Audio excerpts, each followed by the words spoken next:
Mga kapuso, si Nora Aunor po ang may pinakamaraming boto sa nomination process sa pagka-national artist. Pero sa kabila nito, hindi siya hinirang na pambansang alagad ng sining. At kaugnay po ng isyong ito, makakapanayam natin ngayong umaga si Attorney Trixie Angeles, ang Legal Counsel ng National Commission for Culture and the Arts o NCCA. Good morning po, Attorney. Magandang umaga po. Alright. Aminado kayo sa NCCA na si Nora Aunor ang may pinakamaraming boto. Tama po ba? Actually, hindi namin nire-reveal po ang voting kasi part yun ng confidentiality ng proseso po. Okay. Pero ano sa tingin nyo yung dahilan kung bakit po, yun nga po, kasi ang naglalabasan, siya yung may pinakamaraming boto at nirecommend siya mismo ng joint board ng CCP at ng NCCA. Pero pagdating sa Malacanang, siya lang yung katangi-tangi na nilaglag dun sa listahan. At hindi hinirang na national artist ng Malacanang. Wala po kasing sinasabi ang Pangulo. Ang sinasabi lang po ni Secretary Coloma ay nasa national interest daw po ang pagpili ng presidente ng isang pambansang alagad ng sining. Gayon pa man, si Miss Aunor ay dumaan sa 3 stages ng proseso ng CCP at NCCA. Pagkatapos isinumite ang pangalan niya sa Malacanang Honors Committee. Sa Honors Committee, nagdedetermine po sila kung naaayon dun sa proseso yung paghirang sa kanya at kung in good standing yung nominee. And what do you mean when what does that mean when you say in good standing? Actually, ang mag-interpret po nun ang Malacanang Honors Committee. Gayon pa man, tinanong naman ng Honors Committee sa joint boards ng CCP at NCCA ukol dun sa mga issue kay Miss Aunor, katulad ng kanyang supposed drug case at saka yung supposedly tax evasion case. Naisagot naman, alam namin na ang tax evasion case ay hindi naman po na-file. Tapos yung kanyang alleged drug case ay stricken off the record because nag-apply siya ng rehabilitation. But she pleaded guilty to drug possession. Drug use. Drug use. Opo, there's a difference po. Kasi pagka user, you can avail of rehabilitation. Kapag ganun, wala pong criminal liability, tapos natatago na po yung records nyo. May confidentiality. Ang purpose po nito ay para makapagbagong buhay ang isang drug user. So hindi po ba ito issue para sa NCCA and the CCP Joint Board na kung good standing at supposedly magiging role model ka kapag national artist ka, parang role model ka ng iba pang mga artista, yung kanyang case na ganito na hindi po kasi nasasama dun na nalulung siya sa droga. Opo, hindi po kasi kasama sa criteria yung mga ganun eh. Ang criteria is artistry, excellence, body of work, contribution to your field. So kung yun ang criteria, hindi po napapasok doon ang personal na buhay o even yung supposed criminal liability. Pero for the record, kapag nag-avail ka ng rehabilitation, expunged po, wala pong criminal liability yan. At expunged from the record ang supposed kaso din nyo. Kung ang batas po, binibigyan siya ng isang pagkakataon na makapagbagong buhay, sino ba kami para magtanong ukol doon? And ang achievement rin dito is her ability to rise from personal conflict. Gayon pa man, hindi nga naging basehan ng NCCA or ng CCP joint boards. So hypothetically, kung kunyari, we're not talking halimbawa Nora Aunor, pero hypothetically, kung may isang artist na maganda yung mga ginawa niya at kahanga-hanga yung kanyang artwork, pero meron siyang criminal record, siya'y nakulong or nakapatay ng tao or naggahasa ng kung sino man, hindi ito issue. Never. So not for the CCP and CCA. Kasi nga limitado ang criteria dun sa artistry niya, sa galing, sa talino, kung ano yung na-contribute niya sa field niya. At sa laki ng nagawa, sa body of work. Bakit kailangan pang isama yung criteria na good standing pagdating doon sa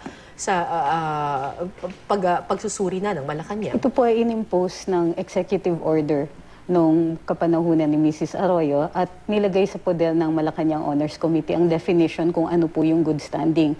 Ang hinala namin dito, because hindi pa siya na-define talaga, is good standing in your field. Ibig sabihin, hinihirang ka rin ng mga peers mo. Hinihirang ka rin ng mga kasama mo sa iyong larangan ng sining. At hindi ka umalis dito. In other words, ang pinag-uusapan dito is a lifetime achievement, a lifetime of work. So kung in good standing ka among your peers in your field, then maaari na i-consider ka bilang pambansang alagad ng sining. So ano po reaction ng NCCA at na dito sa, yun nga, pagtanggal kay Nora Aunor dun sa listahan ng mga hihiranging national artists? Of course, disappointed po kami kasi matagal at mahaba ang proseso ng paghanap ng isang pambansang alagad ng sining. Umaabot po ito ng 3 taon.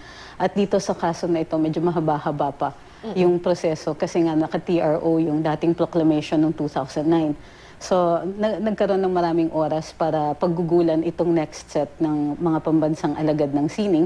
At hindi lang yan, masusi ang proseso. At kahit ang Malacanang Honors Committee, inaamin na sumunod sa proseso both ang CCP at ang NCCA at kinlear naman nila lahat ng mga nominees at sinabing in good standing sila. Kung kaya't nahihirapan kami maghanap ng objective na standard kung bakit na-exclude si Miss Honor. Tututulan niyo po ba ito? Kasi yung iba pong mga national artists, katulad ni Mr. Lumbera, sabi daw ay magpoprotesta daw sila sa Malacanang. At si Mr. Frankie Shonil Jose rin po ay tumututol kasi siya po ang nag-nominate kay Miss Honor. So ang isang national artist po ang nag-nominate sa kanya. Kung kaya't seryosong usapan ito. Dismayado kami, pero gagawin namin kung ano yung nasa larangan ng aming mandato. Halimbawa, ang NCCA ay gumagawa ng polisiya ukol sa kultura at sining.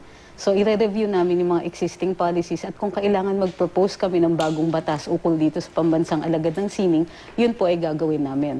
Gayon pa man, kinikilala namin yung poder ng presidente na magsabing hindi niya isasama ang isa o ilang pangalan dun sa listahan na nirekomenda namin. May nilabag bang batas or polisiya ang Pangulo dahil hindi niya hinirang si Nora Honor na national artist? Wala po. Walang batas na nilabag or kahit rule man lang. Kasi may prerogative talaga ang Pangulo. Hindi namin tinatawag na prerogative kung hindi exercise ng discretion ng presidente. Gayon pa man, kinikilala din namin na ang expertise ay nandun sa NCCA, sa CCP, sa mga living national artists, sa mga experts, sa mga peers ni Miss Honor na nakilahok doon sa proseso ng pagpili sa kanya. Ang presidente, kinikilala rin namin bilang Pangulo ng Bansa, political leader, pero alam namin na ang presidente ay dapat nakikinig sa abiso ng NCCA dahil nasa batas namin yan. Sa Republic Act 7356, ang NCCA po ang advisor ng presidente ukol sa mga sa larangan ng kultura. Ito ba ang unang beses na nangyari sa kasaysayan ng Pilipinas na may tinanggal? Meron po. Nung panahon ni Mrs. Arroyo, tinanggal po yung pangalan ni Dr. Ramon Santos at nag-include siya ng 4 na bagong pangalan. Kung kaya't pumunta kami sa Korte Suprema at humingi ng TRO. Binigay naman ng Supreme Court at ginawang permanente, binaliwala yung 4 na bagong pangalan ipinasok ng presidente dahil hindi sila sumunod dun sa panukala at sa proseso ng pagpili. Pero in-uphold ng Supreme Court yung pag-exclude kay Dr. Santos at sinabing hindi kailangan magpaliwanag ng Pangulo. Kung kaya't yun din ang naging basehan ng Pangulo, ang kaso ng Almario versus Executive Secretary dito sa pag-exclude ng pangalan ni Miss Honor. So yung existing na jurisprudence, yung existing na jurisprudence ngayon ay bawal sa isang Pangulo ng Pilipinas na magdagdag ng mga pangalan para maging national artist. Pero pwede silang mag-exclude at hindi nahingan ng paliwanag. Opo. Very specific po ang Supreme Court, sinasabi niya na the President does not even have to justify in excluding kasi bahagi ito ng kanyang poder bilang Presidente na siya yung humihirang kung sino ang nagiging pambansang alagad ng sining. Now, malaki yung clamor from the film industry na i-include si Nora Honor bilang, ihirangin si Nora Honor bilang national artist. May pagkakataon pa ba na pwede pang in the future maging national artist o hirangin national artist si Nora Honor at may balak ba ang NCCA na isumiti ulit ang kanyang pangalan? Opo.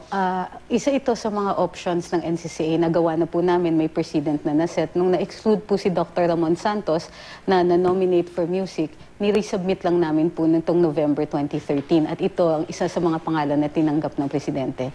Okay, so na-exclude si Dr. Ramon Santos before and now pambansang alagad ng sining na siya.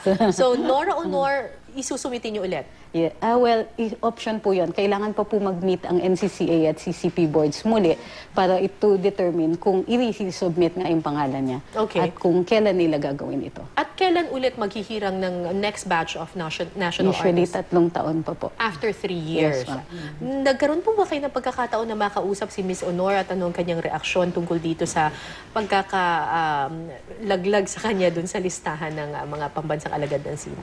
Hindi pa po. Opo, para hindi po kami magkaroon ng conflict of interest. From the start, simula nang nasumite yung pangalan niya, nag-maintain po kami ng unang confidentiality ng mga nominations habang dumadaan pa sila sa pagkikilatis. At kahit ngayon, dahil hindi pa siya nahihirang, wala pa pong relationship. Ang NCCA po ang nag-aalaga po sa ating mga pambansang alagad ng sining. So sa ngayon, kung sakaling may relationship ang NCCA sa kanya ay bilang isang artist, bilang isang aktor at bilang isang manlilikha. Siguro as a final question, kasi kayo ang nagsulong para gawing pambansang alagad ng sining itong si Nora Aunor. Ano po ba yung naging significant contribution ni superstar Nora Aunor para nararapat siyang hiranging pambansang alagad ng sining despite yung kanyang drug use at saka yung alleged tax evasion case? Since ang larangan lang naman na tinitignan namin ay ang kanyang artistry, kapag kasi tinignan mo si Miss Honor, hiwalay siya dun sa character niya. Kapag siya po ay humaharap sa camera, nagbabago na siya. Hindi na siya si Nora Aunor. Hindi mo na nakikita ang linya between, let's say, Elsa at si Ate Guy. Wala na si Ate Guy. Sa harap, sa screen, sa pinilakang tabing o sa harap ng camera, there is no Nora Aunor. There's only the character. Kung kaya yung ganyang level ng pag-aartista, yung ganyang level ng characterization, natatangi siya. Bukod sa Pilipinas, kinilala na siya sa ibang bansa. Tuloy-tuloy ang kanyang pagkikilala, tuloy-tuloy ang kanyang pagpapanalo because you cannot ignore that kind of talent. So, kung Nora Aunor as an artist lang ang pag-uusapan ay... No question. No question. Opo. Maraming salamat po sa inyong oras. Attorney Trixie Angeles, Legal Counsel ng NCCA. Thank you. Salamat po. Good morning. Thank you.